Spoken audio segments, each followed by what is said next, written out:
बुलेटिनमध्ये एक महत्त्वाची breaking news आपण पाहूयात। भाजपमधील स्त्री शक्ती दिवसेंदिवस अधिक बळकट होते। महिला भाजपमध्ये विश्वासाने येतात। स्त्री शक्तीच्या बळावरच नवभारत घडतोय। भारतीय जनता पक्षाच्या आमदार चित्रा वाघ यांनी महत्त्वाचं वक्तव्य केलंय।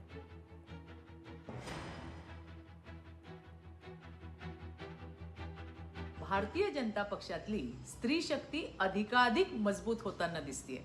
केंद्र असो वा राज्य, महिला आणि महिला नेत्यांना भारतीय जनता पार्टी सुरक्षित, विश्वासार्ह आणि संधी देणारा वाटतोय।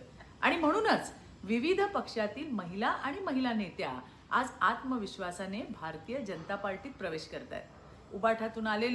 उबाठातून भाजपमध्ये आलेल्या तेजश्रीताई घोसाळकर, काँग्रेसमधून भाजप परिवारात सहभागी झालेल्या प्रज्ञाताई सातव, शेकापमधून आलेल्या चित्राताई पाटील आणि इतरही अनेक या सर्व महिला आणि महिला प्रतिनिधी त्याचं जिवंत उदाहरण आहे की महिला सशक्तीकरण केवळ भाषणापुरतं न ठेवता प्रत्यक्ष कृतीत उतरवणारा पक्ष म्हणजेच भारतीय जनता पार्टी। लोकशाही मराठी ऐका, पहा, जागरूक रहा।